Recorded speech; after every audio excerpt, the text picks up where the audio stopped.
between a student and the coordinator of the Student Service Centre. First, you have some time to read questions 1 to 3.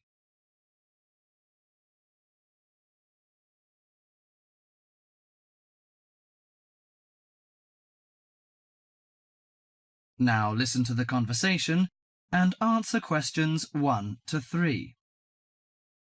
Hi, sit down, please. How can I help you? Thank you. I'm a student in the sociology faculty. I'm coming to ask for some information about renting a room in the college or near the campus. My name is Sarah. Yes, Sarah. How long have you been here in Sydney? You are not new, I suppose. No, I'm in my second year. I came to Sydney 18 months ago from Korea. Where are you living now? I live with my aunt in my cousin's room. It's pretty nice to live with my relatives, but unfortunately my cousin has finished his term and is returning from Britain next week. I have to rent a room for myself. Yes, it sounds a little unfortunate, but I suppose it's a good chance for you to have a deeper understanding to real world. I hope so. Well, what sort of thing are you looking for? What we provide ranges from shared flat to homestay. And of course we have houses with gardens if you like. No, the house with a garden is obviously out of my price range. Shared flat is not bad, but I prefer a homestay. I enjoy the feeling of living with the family. When do you plan to begin the rent? Next week, you just said? No, my cousin is arriving by next week, so I hope to move out by this weekend. This weekend, okay. The main area we deal with is around the university. Around the university, aha. Do you have anything near the northern gate of the university?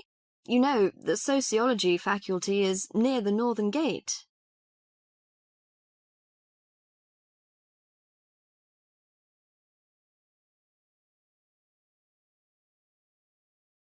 Before you hear the rest of the conversation, you have some time to look at questions 4 to 10.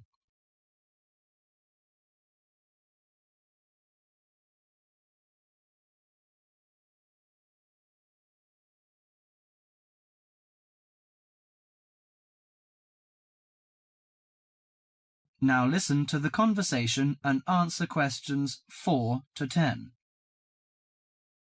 Yes, what sort of price are you thinking of? Well, could you give me some idea? You know, I have no experience of renting a room. I don't know what price is reasonable, but I hope it's not over $300. I see. Usually the homestay ranges from $180 per month. Only $180? Yes, to $350, depending on a number of different factors. What does it depend on? Well, obviously, the quality of the house, the facilities, and extra services. Oh, I don't care about the quality very much, as long as it's clean. As to the facilities, I want the room with the separate bathroom. Kitchen isn't a necessity, because I don't want to cook by myself. I hope to have meals with the family, if possible. Okay, let me check the files. Yes, I think this one might suit you. It's a family house with 2 vacant bedrooms. How about the owner of the house? I mean, is it a family, or...? According to the file, it is a retired lady. She wants to find college students as tenants. That's great. What's the condition of the rooms? The bigger bedroom is furnished and with a bathroom, and the rent is $320 per month. The smaller one charges $250. It is furnished too, but without bathroom. Oh, $320. It's a bit out of my range, but I think I prefer the bigger one. How about the meals? Well, the rent includes breakfasts and suppers. No lunches, however. You have to buy your lunch. That's no problem. I usually have my lunch in the college cafeteria. And that doesn't cover the water bill and electricity fee, but the laundry is included. Fine. Could you tell me the address? Yes, it's on 323 West Park Road. Let me get that down. 323. Okay, it's near the university. So, when can I have a look at the room? You know, I'm a little pressed for time. The file says the landlady is in every afternoon, So this week, say Friday? Oh, I'm afraid I can't make it then. I have a lecture on Friday afternoon till 5:30. How about Thursday? Okay, that's fine. Would 5 be okay? Yes, fine. Just come here. Yes, here in the student service office.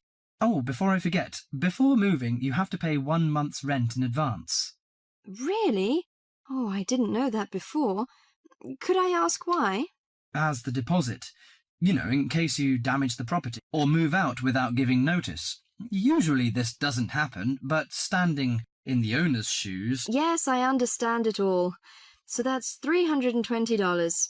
Okay, I'll take the money if I'm satisfied. Well, a word of advice. Don't forget to get a receipt when you pay the deposit or rent. Yes, thank you so much. That is the end of part 1. You now have half a minute to check your answers.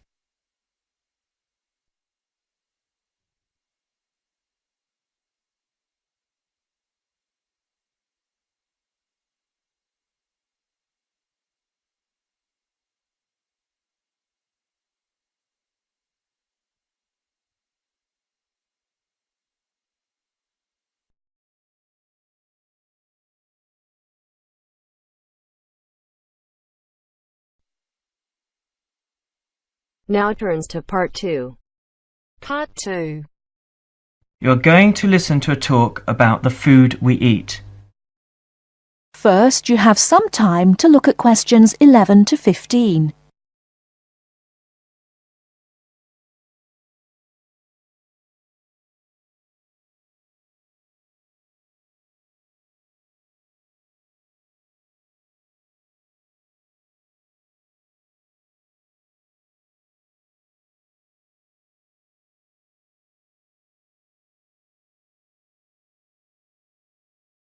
Now, listen carefully and answer questions 11 to 15.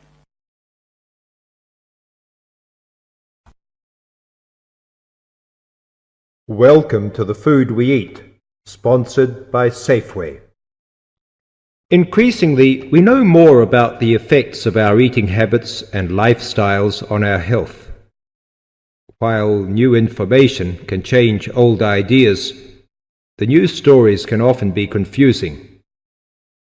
At Safeway, we try to help customers not only in the range and types of food offered, but also by providing up-to-date, reliable information in areas we know are of interest and which relate to the diet we eat.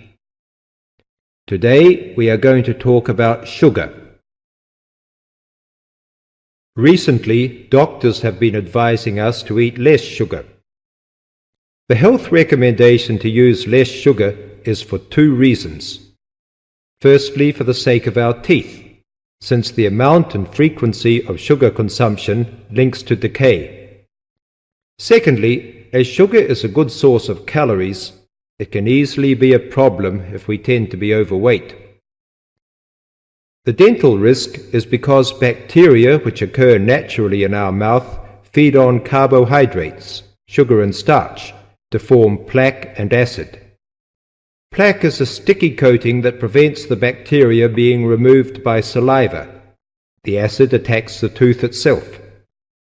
This takes time, however, so the trick is to avoid sticky foods like sweets, which stay around in crevices feeding the bacteria. Before you hear the rest of the talk, you have some time to look at questions 16 to 20.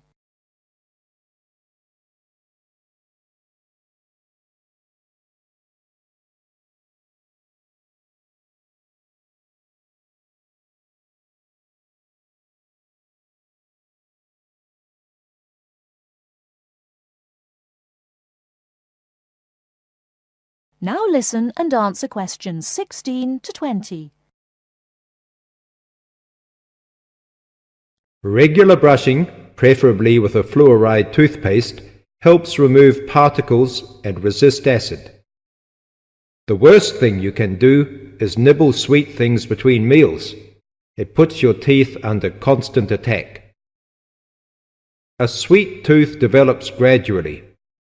And you might be surprised at how you can steadily unlearn the taste, taking in fewer calories and saving your teeth. Here's some ways. A. Gradually cut down the sugar in tea and coffee till you can stop altogether or switch to sweeteners. B. Choose snacks with a lower sugar content. Fresh fruit, raw vegetables, crackers, milk or low-fat natural yogurt. Remember, some fruits like raisins have lots of sugar. C. Look for reduced sugar alternatives. There are more and more around, from diet drinks to yogurts, even jams and sauces. D. Try gradually to cut back on the sugar you use in cooking, especially in baking. That is the end of part 2. You now have half a minute to check your answers.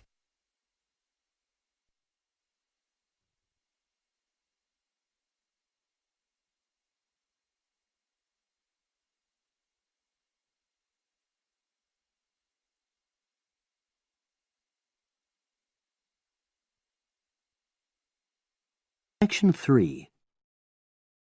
You will hear 2 business studies students discussing a presentation they'll do on an article on working effectively in groups. First, you have some time to look at questions 21 to 26.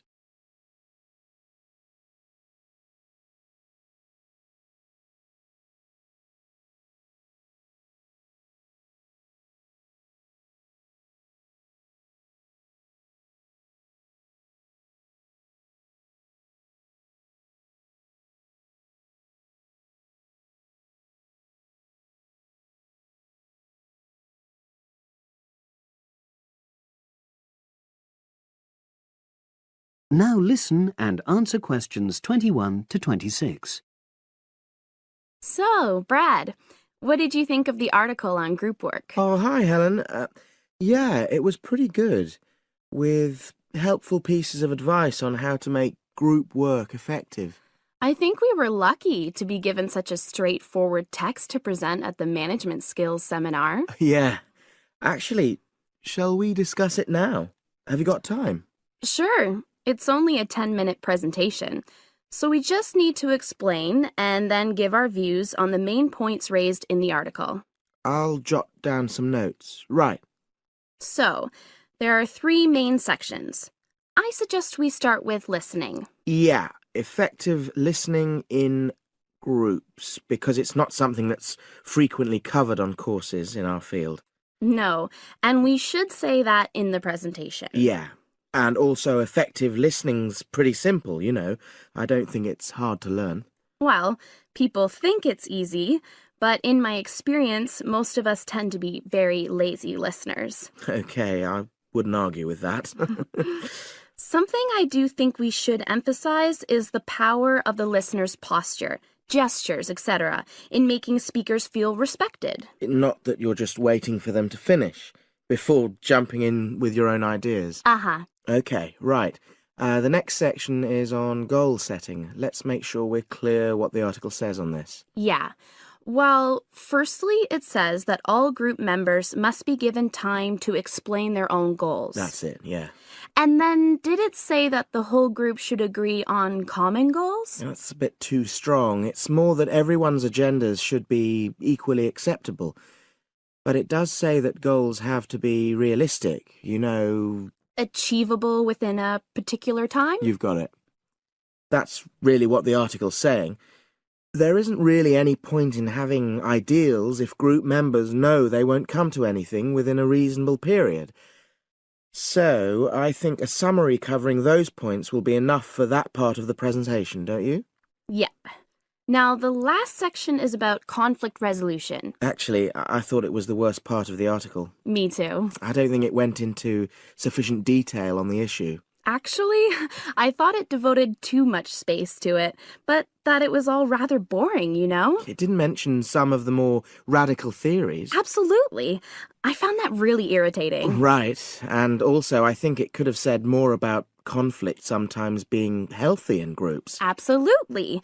It just mentioned rather glibly about how we should avoid thinking of winners and losers, and that quick resolution of conflict is always desirable. Without explaining what these terms mean? Well, it gives quite detailed definitions, but doesn't develop a proper argument. Right.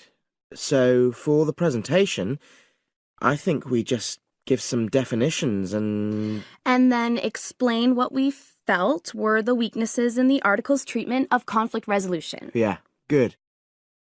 Now you have some time to look at questions 27 to 30.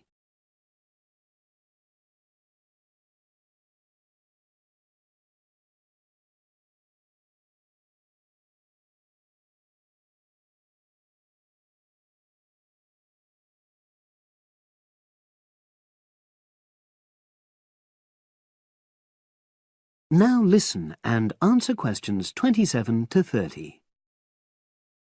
So, let's think about what we have to prepare for the actual presentation.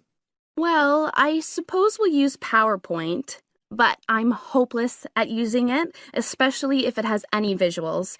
I really have to look into doing a course on it because I know I'll need it in the future. Don't worry, I'm quite happy using PowerPoint and I'll put it together when everything else is ready. That's a relief. But yes, do that later. Okay.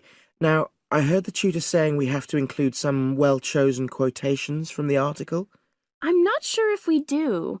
I'll email him to find out. No need, I can just have a look at the specs he gave us when he set the task. That'll be quicker. But the tutor definitely said we have to prepare a handout to go with the talk. I'm not really sure how we do that. Sarah did one last year. Who's she? She's doing the same option as me on marketing. I'll ask her advice on what to include. Great. So that just leaves the bibliography at the end. I suppose it'll mainly be articles. Yeah. So we'll just look on the web, and we can leave that till later. But we've been advised against that? Well, we could have a look through some journals in the library. I think we should start by looking through module handbooks. I think that'll give us some good leads. Yeah, you're probably right. So that's all the topics. That is the end of section 3. You now have half a minute to check your answers.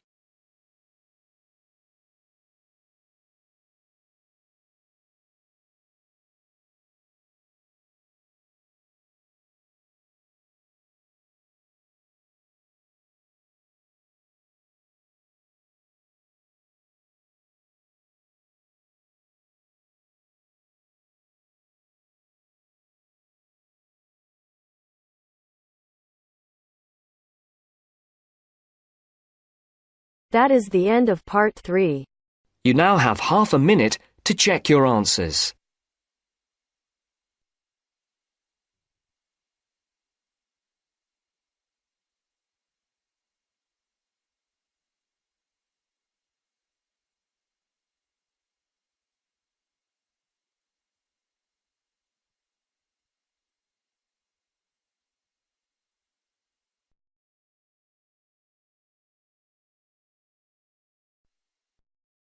Now turns to part 4. Part 4. You'll hear an introduction about the tutorial courses of the physics school. First, you have some time to look at questions 31 to 40.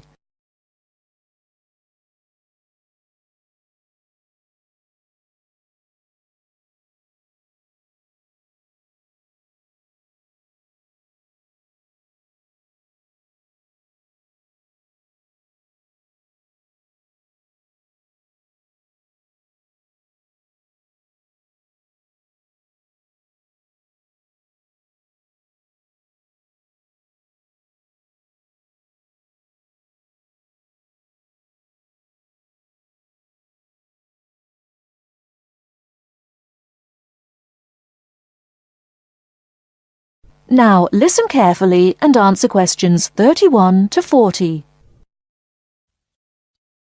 Welcome to Orientation Week. This is the Physics School session, and we'll welcome Professor Smith, the head of the school, to introduce you to the tutorial system. Welcome, Professor Smith. Thank you. You may have noticed life at university is totally different from that of school. For you, tutorials are an important part of the teaching program. Tutors are the primary contact between undergraduate students and the school. A tutor is the student's personal tutor as well as their academic tutor. Tutorials for physics undergraduates consist of 6 students who meet each week with their tutor for at least 50 minutes. For radiographer students, tutorials will normally consist of a group of about 10 students who will meet fortnightly with their tutor for a period of at least 50 minutes. In the first semester, the tutorials are during weeks 1 to 11. For semester 2, they are during weeks 14 to 24. Everybody involved is expected to be present and on time, and the tutor will also be available in week 12 and 25 to discuss problems that arise during revision, but attendance by students is optional. Now I'm going to introduce to you the stages and activities of the tutorials. The induction period is from week 1 to 3. I know that a significant minority of you experience culture shock during your first few months at university, and the important function of this stage is to identify students who are having difficulty integrating into the academic program. In particular, tutors should check your attendance of lectures, tutorials, laboratory sessions, and this sort of things. Tutors also help you tackle work in a systematic and effective manner. Stage 2 begins from the 4th week. Some tutorials of this period are to be devoted to discussion or going over the students' lecture notes, but approximately 50% of tutorial time is to be devoted to coursework. You should finish the weekly homework assignments of 2 hours duration with at least 50% involving written work. At least 8 homework assignments during the year should involve answering problems set on coursework. The written work collected by the tutor should be marked within a week of handing in, and generally the assignments should be graded. The 3rd stage starts from week 8 till the 10th. During this period, math and 4 core physics programs are included. The majority of tutorial time should be devoted to work which support the lecture programs and laboratory work. At least 60% of homework assignments should involve written work. The assignment may involve writing an account of or notes on a specified range of topics. The written work should also be marked and graded. Short oral presentations by students should be included. They are possibly on general physics topics or essays. The last week's personal development planning is a structured and supported process. The primary objective for PDP is to help you to become more independent and confident, self-directed learners, and encourage a positive attitude to learning throughout life. It is undertaken by yourselves to reflect upon their own learning, performance and achievement, and to plan for their personal, educational and career development. Finally, if without evidence of good reason you miss more than 2 sessions during a semester, or if the tutor is not satisfied with your progress, the matter must be immediately referred to the program director, who will normally issue formal warning, verbal and written. This will inform you that your place at university is under threat.